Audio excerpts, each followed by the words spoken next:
il y en a pour les grands et pour les petits. Aujourd'hui, on va commencer par s'intéresser à un roman assez surprenant, d'après ce que j'ai pu comprendre. Mais vous avez très bien compris. Principe de suspension de Vanessa Bamberger. C'est un premier roman d'une journaliste qui est belle comme le jour et qui, au lieu, comme beaucoup de premiers romans autobiographiques, de remonter le cours de sa famille, de ses origines, elle ose au contraire un roman, je trouve, très singulier, à la fois palpitant et dépaysant. On commence, on est dans la chambre de réanimation d'un centre hospitalier en Normandie. Vous avez une femme qui veille son mari. On a tous vécu malheureusement ces moments où, vous savez, ça sent le médicament, il y a des bruits un peu feutrés dans le couloir.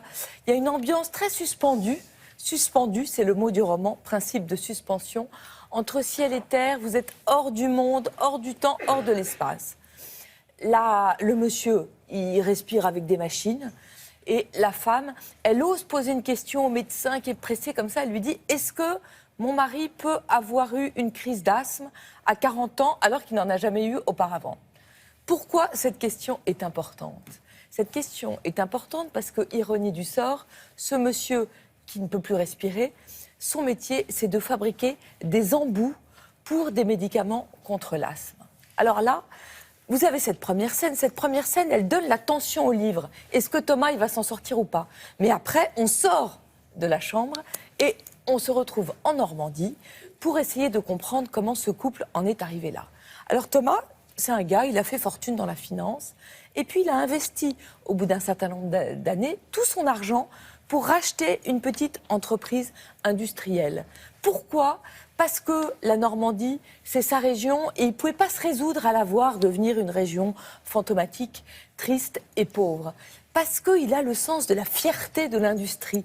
Et ce que Vanessa Bamberger raconte, c'est vraiment un monde d'invisibles. Ces petits patrons de PME en province, ces ouvriers dans des petits villages où vous avez une supérette, vous avez un bar tabac, mais si vous voulez aller acheter de la viande, il faut prendre votre voiture parce qu'il n'y a pas de boucherie. Et ces gens-là ne sont pas très présents dans les romans. Dans les romans, vous avez des geeks des banlieues, vous avez des geeks, vous avez les banlieues, mais vous n'avez pas ce monde invisible. Et je trouve qu'elle le peint avec beaucoup d'acuité et en même temps d'empathie. Et alors il investit, et si je puis rajouter, il s'investit. Il s'investit énormément et peut-être qu'il s'investit trop. Et du coup, les lois du marché le rattrapent, la situation est difficile. Et plutôt que d'échanger avec sa femme, il se referme sur lui-même, il devient taiseux, il ne parle pas, il devient tout le temps énervé avec sa femme et ses enfants. Ce qui est intéressant, c'est que ce couple, ils se sont rencontrés peut-être parce qu'ils avaient l'impression tous les deux d'être victimes d'une sorte de malédiction familiale. Ce sont un petit garçon et une petite fille qui ont été très tôt confrontés au deuil. Et ils expient. Qu'est-ce qu'ils expient? Lui et elle. Je ne peux pas vous en dire trop. C'est un livre qui explore vraiment beaucoup de thèmes. Le couple est-il soluble dans la crise? Très très bonne question qui touche beaucoup de gens. Mais aussi la trahison, mais aussi les rapports professionnels. Et justement, cette Normandie avec ses paysages très très beaux, vert de gris, et puis les machines.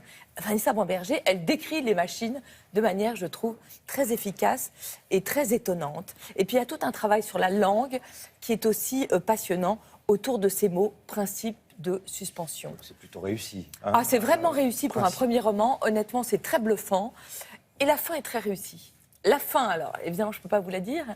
Elle est très discutée par les gens qui le lisent. Moi, je trouve qu'elle est géniale. C'est chez Liana Levy, Vanessa Bamberger. Allez-y, parce que c'est vraiment un livre qui vaut le détour. Alors ça, c'est pour les enfants à présent. Pax, c'est le petit soldat de Sarah Pennypacker. C'est une américaine, Sarah Pennypacker. Je pense qu'il y a beaucoup de gens qui la connaissent parce qu'elle a écrit la série des Clémentines qui a cartonné en France chez Rajo. Là, on est chez Gallimard Jeunesse avec un tout autre sujet. C'est l'histoire d'un petit garçon et de son renard. C'est même pas son animal de compagnie, c'est son compagnon. Et puis un jour, il y a une guerre qui arrive et le papa va partir à la guerre et donc il oblige le petit garçon à se séparer de son renard. La première scène dans la voiture où le renard comprend avant le petit garçon ce qui va se passer parce qu'il voit que le petit garçon a des larmes, il lui lèche ses larmes et il cherche la blessure. Parce que le petit garçon, quand il pleure, c'est parce qu'il a mal, parce qu'il s'est fait mal. Et là, il ne sent pas l'odeur du sang, c'est juste la tristesse. Et puis, ils vont être séparés par des centaines de kilomètres. Le petit garçon va fuguer pour retrouver son renard, qui lui est de nouveau à l'état sauvage. C'est un livre absolument sublime. Et je pèse mon mot sur l'amitié entre ce petit garçon et ses renards, mais c'est un livre passionnant sur la guerre. Qu'est-ce que c'est que la guerre pour les enfants ? Et à un moment, le petit héros du livre, il va rencontrer une femme qui a fait la guerre, qui est atteinte d'un ce qu'on appelle un syndrome post-traumatique, et elle va lui parler de la guerre. Elle va lui dire que les hommes, ils pensent toujours qu'ils sont du bon côté dans la guerre, que finalement, il n'y a pas de méchants et de gentils. C'est d'une intelligence sur la guerre. Et c'est important parce que nos enfants, ils sont confrontés à la guerre, aux actualités, notamment en Syrie, tout le temps. Et je trouve que c'est une manière de leur en parler, d'une intelligence et en même temps d'une humanité absolument inouïe. C'est un très, très grand livre que ce Pax, qui n'est pas destiné uniquement aux enfants, mais vraiment à toute la famille. Voilà, ça c'est sur le site de Télématin, si vous voulez plus.